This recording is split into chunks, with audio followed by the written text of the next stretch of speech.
2024-2025 অর্থবছরের বাজেট উপস্থাপন করবেন। 2024-25 অর্থবছরের প্রস্তাবিত বাজেট জাতীয় সংসদে উপস্থাপন করেছেন অর্থমন্ত্রী আবুল হাসান মাহমুদ আলী। প্রস্তাবিত বাজেট এই মহান সংসদে উপস্থাপনের অনুমতি প্রার্থনা করছি।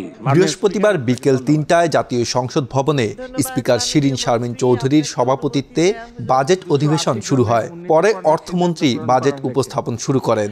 আগামী অর্থবছরে বয়স্ক ভাতাভোগীর সংখ্যা 2 লক্ষ বৃদ্ধি করে 2024-25 অর্থবছরের প্রস্তাবিত বাজেটে দাম বাড়বে যেসব পণ্যের, চলুন দেখে নেওয়া যাক। প্রতিবারের মতো এবারও সিগারেটের উৎপাদন পর্যায়ে সম্পূরক শুল্ক ও মূল্যস্তর বাড়ানো হতে পারে।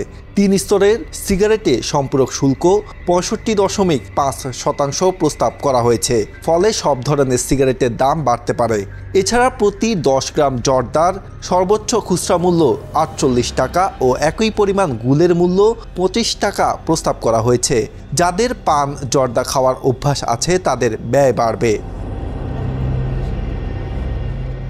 বাসাবাড়িতে ব্যবহৃত পানির ফিল্টার আমদানিতে শুল্ক বাড়ানো হচ্ছে। দেশে উৎপাদন হওয়ায় পানির ফিল্টার আমদানিতে শুল্ক 10% থেকে বাড়িয়ে 15% করা হতে পারে।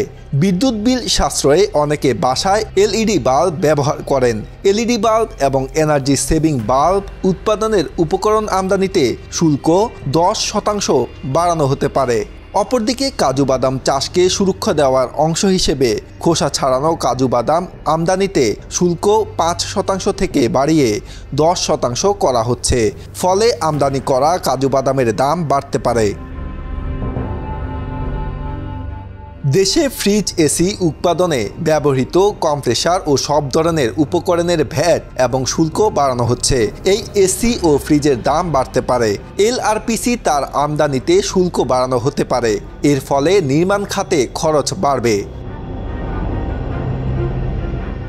গাড়ি, সিএনজি, এলপিজিতে কনভার্সনে ব্যবহৃত কিট, সিলিন্ডার ও অন্যান্য যন্ত্রপাতি, যন্ত্রাংশ আমদানিতে শুল্ক 3% থেকে বাড়িয়ে 5% করা হচ্ছে। গাড়ি কনভার্সেশন খরচ বাড়তে পারে। আবার লোডশেডিং মোকাবিলায় বাসাবাড়ি বা শিল্পে জেনারেটরের ব্যবহার বাড়ছে, সেখানেও নজর দিয়েছে এনবিআর। জেনারেটর সংযোজন ও উৎপাদনে ব্যবহৃত উপকরণ বা যন্ত্রাংশ আমদানিতে 1% শুল্ক আরোপ করা হচ্ছে। দেশের বাজারে জেনারেটরের দাম বাড়তে পারে।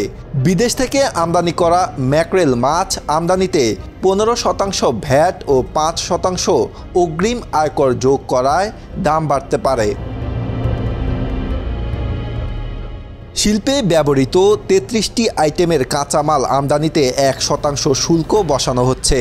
এ তালিকায় আছে অপরিশোধিত ভোজ্য তেল, শিরীষ কাগজ উৎপাদনে ব্যবহৃত টিউব লিসেনিং জেল, কৃত্রিম corundum, aluminium oxide, pad tips উৎপাদনে ব্যবহৃত ইথাইলিন গ্লাইকল, পানির মোটর উৎপাদনকারী অ্যালুমিনিয়াম ইনগট, ফ্লোরোসেন্ট বাতির যন্ত্রাংশ, কাঁচ, প্লাস্টিক, এলইডি টেলিভিশন উৎপাদনে ব্যবহৃত এলইডি বাল্ব, বাতি উৎপাদনে ব্যবহৃত অ্যালুমিনিয়াম অ্যালয় প্রভৃতির দাম বাড়তে পারে।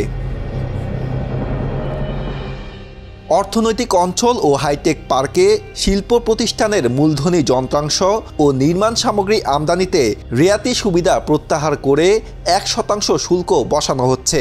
পাশাপাশি অর্থনৈতিক অঞ্চল উন্নয়নের ডেভেলপারের আনা ব্যবহৃত সামগ্রীতে 1% শুল্ক আরোপ এবং অর্থনৈতিক অঞ্চলে অবস্থিত প্রতিষ্ঠানের শুল্কমুক্ত সুবিধায় গাড়ি আমদানির সুযোগ বাতিল করা হচ্ছে। ফলে অর্থনৈতিক অঞ্চলে শিল্প স্থাপনকারী প্রতিষ্ঠানকে শুল্ক ছাড়া অন্য শুল্ক কর পরিশোধ করতে হবে। ট্যুর অপারেটর সেবার উপর বিদ্যমান মূসক অব্যাহতি প্রত্যাহারের প্রস্তাব করা হতে পারে। অ্যামিউজমেন্ট পার্ক, থিম পার্কে মূসক 7.5% পরিবর্তে 15% করার প্রস্তাব দেওয়া হয়েছে। ফলে বাড়তে পারে ঘোরাঘুরির খরচ। নিলামকারী সংস্থা, সিকিউরিটি সার্ভিস ও লটারির টিকিটে মূসক 10% পরিবর্তে 15% করা প্রস্তাব করা হতে পারে। ইটের ক্ষেত্রে বিদ্যমান সুনির্দিষ্ট কর 10 থেকে 20% করার প্রস্তাব করা হতে পারে। ফলে বাড়বে নির্মাণ খরচ। আইসক্রিম ও কার্বনেটেড বেভারেজের ওপর ভ্যাট বাড়ানোর প্রস্তাব করা হতে পারে। ফলে আইসক্রিম ও কোমল পানীয় দাম বাড়বে। মোবাইল ফোনের সিম ব্যবহারে দেওয়া সেবার বিপরীতে সম্পূরক শুল্ক 5% বাড়িয়ে 20% করা হতে পারে। এতে মোবাইলে কথা বলা ও ইন্টারনেট ব্যবহারের খরচ বাড়তে পারে। ইসিম সরবরাহের ক্ষেত্রে মূসক 200 টাকার বিপরীতে 300 টাকা করার প্রস্তাব করা হয়েছে। কিছু শর্ত প্রতিপালন সাপেক্ষে রেফারেল বা বিশেষায়িত হাসপাতাল শুল্ক ছাড় সুবিধায় 1% শুল্কে মেডিকেল যন্ত্র ও সরঞ্জাম আমদানির সুযোগ রয়েছে। বাজেটে 200টিরও বেশি মেডিকেল যন্ত্র ও সরঞ্জাম আমদানির ক্ষেত্রে তা বাড়িয়ে 10% করা হতে পারে। ফলে গুরুতর অসুস্থ রোগীদের চিকিৎসা ব্যয় আরও বাড়তে পারে। আজহারুল ইসলাম, বাংলাদেশ প্রতিদিন।